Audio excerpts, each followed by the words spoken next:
Breaking news अवां सां share कयूं पिया। बहरिया टाउन खां निमाज चौरंगी ताईं पीपल्स बस सर्विस जो नओं रूट शुरू कयो पियो वञे। ट्रांसपोर्ट खाते पारां EV 4 जे इफ्तिताही तकरीब बहरिया टाउन बस टर्मिनल वटि कुछ देर में थींदी। सीनियर सूबाई वज़ीर शर्जिल इनाम मेमण EV 4 रूट जो इफ्तिताह कंदो। कराची वासियुनि खे बहितरीन मयारी ऐं सस्ती सफ़री सहूलियतूं फ़राहम करण अवलीन तरजीह आहे। सीनियर सूबाई वज़ीर शर्जिल इनाम मेमण जो चवण आहे त PP चेयरमैन बिलावल भुट्टो ज़रदारी जो मंशूर आहे त माहौल दोस्त बसूं हलायूं वञनि। EV 4 बस जो नओं रूट नुमाइश खां तीन हट्टी, आयशा मंजिल, सोहराब रोड, अलासिफ ऐं गुलशन मेमार खां थींदे बहरिया टाउन पहुचंदो। अहम ख़बर अवां सां शेयर करे आहियूं। बहरिया टाउन खां नुमाइश चौरंगी ताईं पीपल्स बस सर्विस जो नओं रूट शुरू कयो पियो वञे। ट्रांसपोर्ट खाते पारां EV 4 जी इफ्तिताही तकरीब बहरिया टाउन बस टर्मिनल वटि कुछ देर में थींदी। सीनियर सूबाई वज़ीर शर्जिल इनाम मेमण EV 4 रूट जो इफ्तिताह कंदो।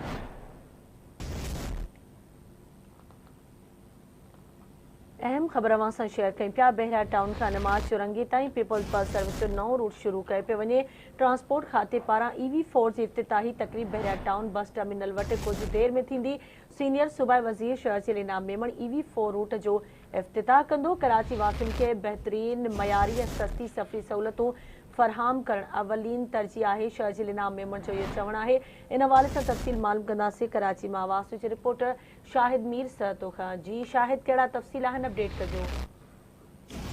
जी बिल्कुल, कराची में अज सीनियर सूबाई वज़ीर शर्जिल इनाम मेमण EV बस जो नओं रूट जो उनजो इफ्तिताह कंदो। बहरिया टाउन खां निमाज चौरंगी ताईं हीअ बस हलाई पई वञे, जंहिंजो अॼु इफ्तिताह थींदो। कराची जे अवाम लाइ हिकु बहितरीन सफ़री सहूलियतूं मुहैया करण लाइ असां कोशिशि कयूं पिया त इहे असांजो फर्ज़ु आहे। सीनियर सूबाई वज़ीर जो चवणु आहे त कराची में समूरे सिंध में बस जी नओं जार विछायूं पिया ऐं सिंध जे अवाम खे सस्ती सफ़री सहूलियतूं फ़राहम कयूं पिया त जीअं ई माण्हू जेके आहिनि उहे हिन मां फ़ाइदो वठी सघनि। चेयरमैन बिलावल भुट्टो जो बि इहो विजन आहे त असां जेको माहौल दोस्त बसूं हलायूं त जीअं अवाम खे उनजो बहितरीन सहूलियतुनि सां गॾु उन्हनि जी सिहत तोड़े ॿियनि जेके सहूलियतूं आहिनि उन्हनि में बि इज़ाफ़ो थी सघे। सीनियर सूबाई वज़ीर शर्जिल इनाम मेमण जो चवणु आहे त असां पहिरियां बि खोड़ सारी EV बसुनि जो सिस्टम हलायो आहे ऐं हीउ जेको रूट 4 आहे इहो तमामु जल्द जेको आहे बहरिया खां स्टार्ट थी वेंदो ऐं अॼु उनजो मुकमल बाज़ाब्ता इफ्तिताह कयो वञे। EV बस जो नओं रूट जेको आहे उनजे हवाले सां